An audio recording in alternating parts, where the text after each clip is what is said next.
Buen día, profesor y compañeros. En esta ocasión daremos a conocer la investigación del artículo con diferentes pruebas. Nosotros hallamos la prueba de correlación de Pearson y ANOVA de un factor.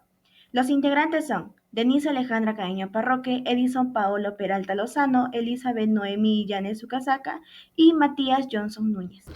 El título de nuestro artículo encontrado es La felicidad como predictor del rendimiento académico de los estudiantes universitarios, un análisis comparativo entre México y España. El propósito de este artículo es analizar la relación entre la felicidad de los estudiantes universitarios y su rendimiento académico. Para ello se tomó la muestra de estudiantes de tecnología, administración, contabilidad y negocios internacionales de la Universidad de Cádiz y la Autónoma. Prueba de correlación de Pearson. En esta prueba se compara una medida de asociación entre variables y una medida del coeficiente de correlación R de Pearson. Mide el grado de asociación lineal entre dos variables y en el valor de R puede situarse entre -1 y +1. La prueba de significación se hace con la hipótesis nula de que no hay asociación en R, que es igual a 0, y deben calcularse y comunicar los intervalos de confianza de R. Luego, antes de decidir la aplicabilidad de una correlación lineal, se debe siempre graficar una nube de puntos, que nos dice la relación entre las dos variables. Como vemos en este ejemplo, en la nube de puntos, en el primero no hay correlación, en el segundo el gráfico es hacia arriba, entonces hay correlación positiva, y en el otro es hacia abajo, entonces por tanto es correlación negativa. Otro dato importante es que las alternativas no paramétricas son los coeficientes de correlación de Spearman o de Kendall. El nivel de significancia en una prueba de correlación es la probabilidad de cometer un error de tipo 1, cuando la hipótesis nula es verdadera como igualdad. Luego, la hipótesis nula que se pone a prueba es que no existe correlación entre las variables. Y primero las variables independientes y luego siguen las dependientes. Por último, cuando la variable cualitativa es ordinal, se utiliza la prueba Taube de Kendall, y cuando la variable es cuantitativa se utiliza la prueba de Pearson, y cuando hay normalidad. La prueba de Spearman se utiliza también cuando la variable es cuantitativa, pero en ese caso se utiliza para cuando no se cumple con la normalidad. En la tabla 5 podemos apreciar que la correlación es significativa al nivel 0,01 bilateral. También nos muestra una alta correlación entre las variables de felicidad y de rendimiento académico. Esta interpretación no implica una causa, sino una relación simplemente significativa de que las variables varían entre sí, por lo que existe una relación mutua. Tamaño del efecto de los estudiantes de España. Vemos en primer lugar que el R de Pearson en este caso es más 0.506. Esto nos da a conocer que es positivo, y nos dice que a mayor número de felicidad, mayor rendimiento académico. En segundo lugar, por lo que es 0.506, tiene una correlación mediana, o moderada. Y por último, nos dice que error menor a 0,001 es igual a 0.1. Entonces, lo cual nos dice que falla en un máximo de 0.1%. En la tabla 6 vemos que la correlación son significativas al nivel 0,01% en el caso de las dos colas. Asimismo, vemos que los datos de la tabla 6 también muestran una alta correlación entre parámetros de felicidad y de rendimiento académico. Esta interpretación no implica causalidad, ya que la correlación simplemente significa que las variables cambian entre sí y por lo tanto hay una correlación mutua. Tamaño del efecto de los estudiantes en México. En este caso, la R de Pearson es más 0.491, y al igual que en el tamaño del efecto de los estudiantes de España, es positivo, y nos dice que a mayor número de felicidad, mayor rendimiento académico.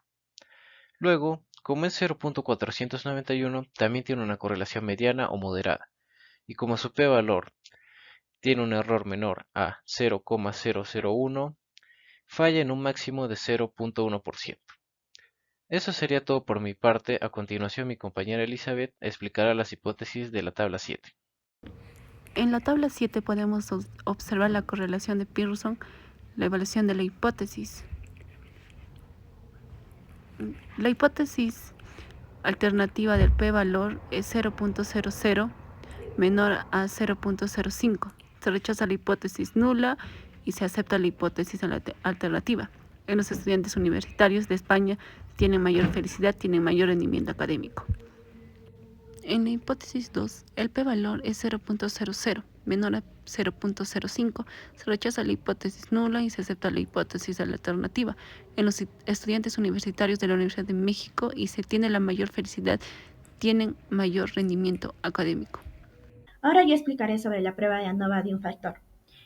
En la prueba de análisis de varianza de un factor conocidas como ANOVA, se utiliza para probar las hipótesis de 3 o más medias poblacionales, ya que empleamos una sola propiedad para caracterizar y que nos permite distinguir entre sí a las distintas poblaciones.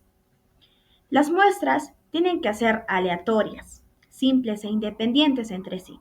Los requisitos para hallar la prueba de ANOVA: las poblaciones tienen distribuciones que son aproximadamente normales. Si una población tiene una distribución diferente a la normal, se tiene que utilizar la prueba de Kruskal-Wallis. En las hipótesis, sabemos que el p-valor, si es menor a 0.05, se rechaza la hipótesis nula, pero se acepta la hipótesis alternativa. Si el p-valor es mayor a 0.05, se acepta la hipótesis nula, pero se rechaza la hipótesis alternativa. Esto lo vamos a ver más adelante. En la tabla 8 hallamos la prueba de ANOVA a estudiantes de España de la Universidad de Cádiz. El p-valor es menor a 0.05. Si hay una diferencia significativa sobre el rendimiento académico y la felicidad entre los universitarios de la universidad. Asimismo, rechazamos la hipótesis nula. Ahora en la tabla 9 estamos hallando a estudiantes de México, de la Universidad de Baja California. Acá su p-valor es mayor a 0.05. Si es mayor, no hay una diferencia significativa entre el rendimiento académico y la felicidad entre los universitarios. Por ende, la felicidad no influye en su rendimiento académico y aceptamos la hipótesis nula. Ahora daré el pase a mi compañero Matías para que les explique un poco más sobre las hipótesis. Bueno, ahora vamos a hacer un análisis sobre los resultados que nos dio la evaluación de hipótesis para nuestra prueba de ANOVA. La hipótesis 1 está referida a los resultados que se dio para los estudiantes de España. La hipótesis 2 es lo mismo pero para los estudiantes de México. La hipótesis 3 plantea la diferencia de la hipótesis 1 y la hipótesis 2.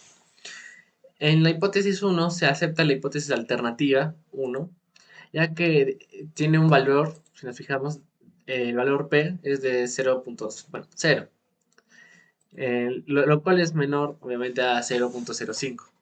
Entonces se acepta la hipótesis alternativa 1 y rechazamos la hipótesis nula. Entonces decimos que existe una diferencia significativa entre el nivel de felicidad y el rendimiento académico mostrado en los estudiantes de España. En el caso de la hipótesis 2 tenemos un valor de 0.137, que es mayor a 0.05. En este caso es diferente y aceptamos la hipótesis nula y se rechaza la hipótesis alternativa 2. Entonces decimos que no existe diferencia significativa entre la felicidad y el rendimiento académico mostrado para los estudiantes de México.